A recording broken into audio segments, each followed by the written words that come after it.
Turning now to your politics, President Biden set to deliver a major address on the Israel-Hamas war to the nation tonight, expected to once again reaffirm total support for Israel and push for his $100 billion in aid to Israel and Ukraine as well. But Biden needs Congress to approve that aid package, a Congress in total chaos.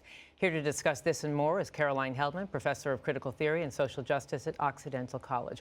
Always good to see you on Thursday. Caroline, welcome. Great to see you, Giselle. Thank you. Lots to discuss. The president back from this historic wartime trip to Israel. Yes, snubbed by Arab leaders for the hospital blast in Gaza, but able to secure an agreement with Egypt to allow $100 million in aid to pass through the southern Rafah border. Put into context, Caroline, the state of this war and the nexus moment we are in on a global front.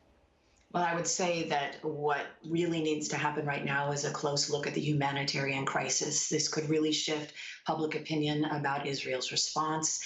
It's also pivotal. This is, a bit of a proxy war. We've got Iran also assumed to be involved.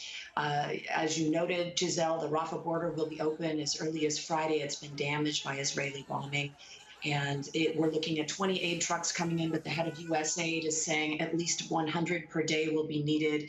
We have 1 million people displaced amongst a population of 2 million. So just let that sink in, what that means when people are fleeing their homes in a very small plot of land.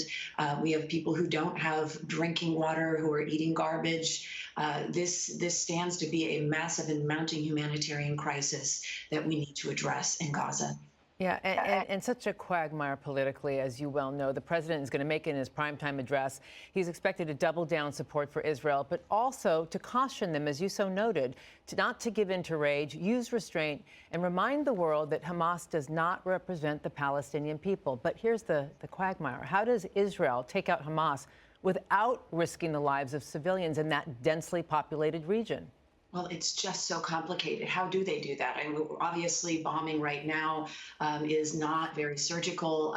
There is an assumption that there will be a ground war, and that's what they're preparing for, which could be more surgical. But Hamas, which ranges in size, estimated from 10,000 to 40,000 people, will use Palestinians as human shields. They will hide amongst Palestinians, and so it will be difficult to do that. But there are obviously things that can be done, as Biden is noting. Don't overreact in rage. And, we did after 9/11. We brought in Iraq, over 300,000 civilians killed. I think most Americans don't understand what happened in our name in response to 9/11.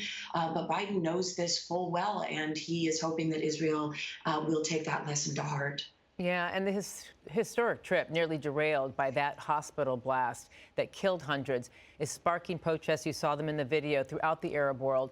Biden confirmed the data of that blast was not caused by the IDF.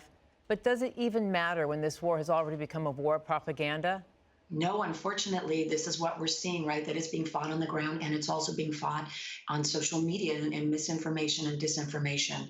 And I think Biden coming out and providing that information, which he got from the Pentagon, certainly put my mind at rest about which side may have done this. But it simply doesn't matter. If you go on social media, my friends are posting on one side or the other with a great degree of confidence. And I would just caution, given the amount of propaganda that will take place and is taking place.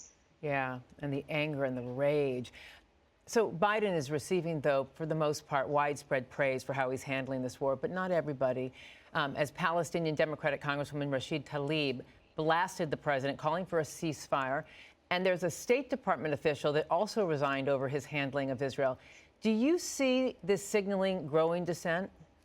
Well, I think it will be a growing global dissent, not just a critique of Biden. If Israel is killing or allowing civilians to die in the name of civilians being killed, that is the logic of war. And I think it is a logic that a lot of people reject. If your heart was broken by the images of the Hamas massacre and slaughter, which of course it should be, your heart will also be broken by other civilians dying. So it's a political quagmire. It's a humanitarian crisis. And I don't think that Rashida Tlaib necessarily she represents the far left, which has always been critical of this.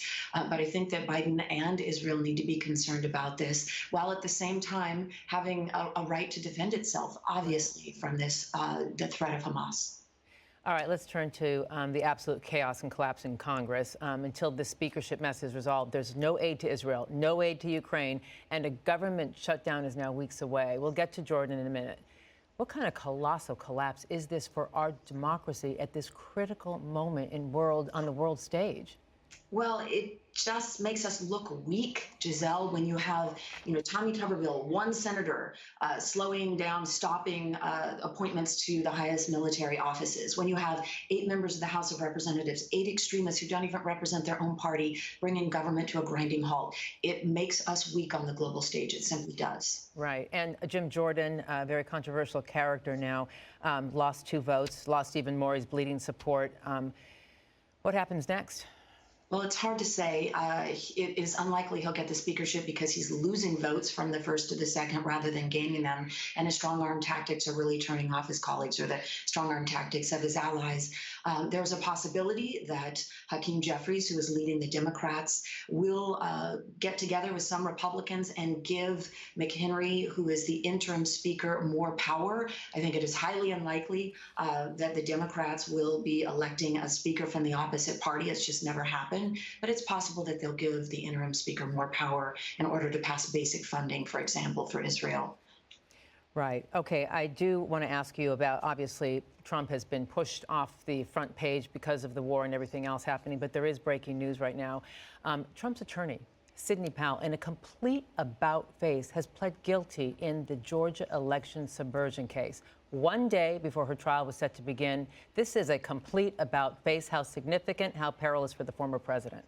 Very significant, very perilous. Sidney Powell is obviously now going to be the primary witness against Donald Trump, exposing whatever machinations may have happened in trying to influence the outcome of the 2020 election. Trump is right to be concerned about this right now. There's so much to be concerned about right now, Caroline Heldman. Heartbreaking politics here and across the world. Thank you so much for lending us your expertise and keen eye on all that's going on in the headlines. We appreciate you. Thank you, Giselle. Caroline Heldman, professor of critical theory and social justice at Occidental College. Okay, as we take a break.